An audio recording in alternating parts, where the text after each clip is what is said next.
அழகான வீடியோ தாங்க வந்திருக்கு. வீடியோ வந்து சூப்பரா இருந்துச்சு அப்படி தாங்க சொல்லணும். ஆல்ரெடி வந்து பார்ட் 1 வந்து நம்ம போட்டாச்சு. இது வந்து பார்ட் 2ங்க.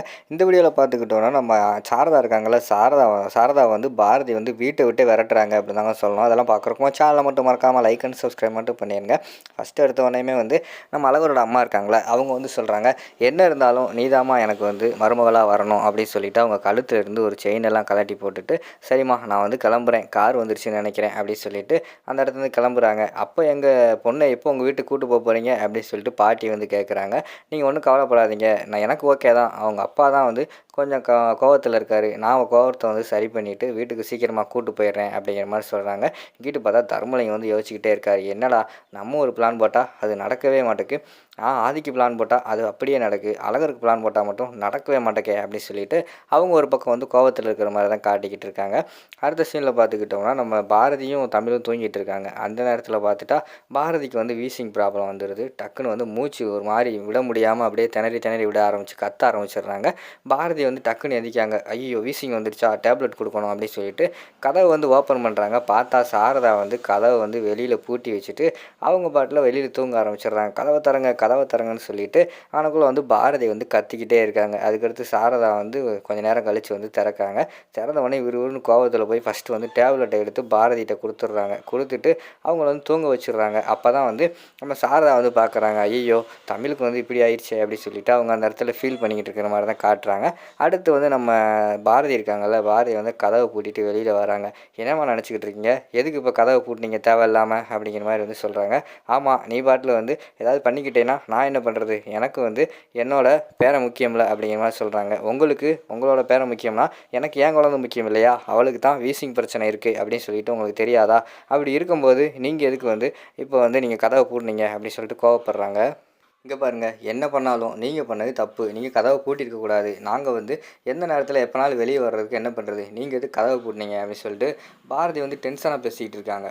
ஏய் எதுக்கு இப்போ கோவப்படுற, நீ பண்ணுற காரியம் அப்படி இருக்குது, அதனால தான் நான் வந்து கதவை பூட்டினேன் சரியா, எதுக்கு நீ வந்து கருவை கலைக்க போனேன், அதனால தான் எனக்கு வந்து பயப்பட்டு நான் எல்லாத்தையும் பூட்டினேன் அப்படிங்கிற மாதிரி சொல்லிவிட்டு அந்த இடத்துல வந்து சாரதா வந்து கோவப்பட்டுக்கிட்டு இருக்காங்க. இங்கே பாருங்கள், தேவையெல்லாம் பேசிக்கிட்டு இருக்காங்க. நீங்கள் பண்ணுற கோவத்துக்கு உங்களை இந்த வீட்டை விட்டு விரட்டணும் போல் எனக்கு அந்தளவுக்கு வந்து கோவம் வந்து பொத்துக்கிட்டு வருது அப்படிங்கிற மாதிரி சொல்கிறாங்க. என்னது என்னையவே வந்து இந்த வீட்டை விட்டு விரட்டிடுவியா அப்படிங்கிற மாதிரி வந்து அவங்க கேட்குறாங்க. ஆமாங்க, நீங்கள் ஃபஸ்ட் இந்த வீட்டை விட்டு கிளம்புங்க அப்படின்னு சொல்லிட்டு பாரதி வந்து கோவப்பட்டுறாங்க.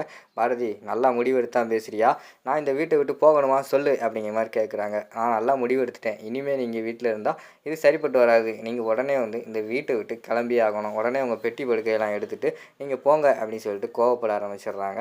உடனே நல்லா யோசிச்சுக்கோ, ஆதி வந்தால் என்ன செய்வான் என்ன பண்ணுவான்னு உனக்கு தெரியும்ல, அவ்வளோதான். ஆதி வந்து கேட்டானா எங்கள் அம்மா அவங்கன்னு கேட்டானா அவ்வளோதான் பார்த்துக்கோ அப்படிங்கிற மாதிரி சொல்கிறாங்க. அவரை வந்து நான் சமாளிச்சுக்கிறேன். அப்படியே அவர் வந்து புரிஞ்சிக்காமல் உங்கள் பக்கம் தான் அவர் பேசினார்னா எனக்கு அப்படி ஒரு ஆதி ஒன்றும் தேவையில்லை. நானும் தமிழ் வந்து தனியாகவே இருந்துக்கிறோம். நாங்கள் எப்பயும் போல் தனியாக இருந்துக்கிறோம். நீங்கள் எப்பப்பெல்லாம் எங்களோட குடும்பத்துக்குள்ளே வாரீங்களோ அப்பப்பெல்லாம் விளங்காமல் தான் போகுது. தயவுசெய்து வீட்டை விட்டு கிளம்புங்க. ஆதி என்னை புரிஞ்சிருந்தால் இருக்கட்டும், இல்லைனா உங்கள் கூட தான் வருவேன் அப்படின்னு சொல்லிட்டு அவர் இருந்தாருன்னா உங்கள் கூடயே வரட்டும், எனக்கு ஒன்றும் கவலை கிடையாது. நீங்கள் இந்த வீட்டில் இருக்கக்கூடாது அப்படின்னு சொல்லிட்டு பாரதி வந்து கத்துடுறாங்க. சரி நான் கிளம்புறேன் அப்படின்னு சொல்லிட்டு விறுவிறுன்னு வந்து நம்ம சாரதா அவங்க ரூமில் போய் துணியெல்லாம் எடுத்து வச்சிடுறாங்க.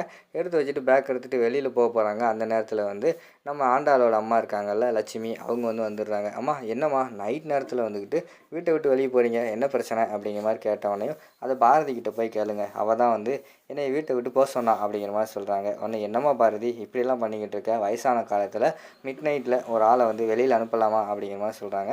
அம்மா அவங்க பண்ணுறதெல்லாம் அப்படி தான்மா இருக்குது, அவங்க என்ன பண்ணாங்கன்னு கேளுங்க அப்படின்னு சொல்லிட்டு அதுக்கடுத்து வந்து பாரதி வந்து நடந்ததெல்லாம் சொல்கிறாங்க. கதவை வச்சு பூட்டிட்டாங்க அப்படி இப்படின்னு சொல்லிட்டு அவங்க வந்து சொல்கிறாங்க. சரி அவங்களே பெரியவங்க ஏதோ தெரியாமல் பண்ணிட்டாங்க, அதுக்காக வந்து நீ கோவப்பட்டு இந்த நேரத்தில் வெளியே அனுப்புவியா, 1000 இருந்தாலும் அவங்க வந்து உன்னோட மாமியார் தான் சரியா. அம்மா நீங்கள் பேக்கை கொடுங்க, நீங்கள் போய் உள்ளே போய் படுங்கம்மா, எது வந்தாலும் ஆதி வந்த பிறகு பார்த்துக்குவோன்னு சொல்லிட்டு சாரதாவை வந்து லட்சுமி வந்து ரூமுக்குள்ளே அனுப்பி வச்சிடுறாங்க.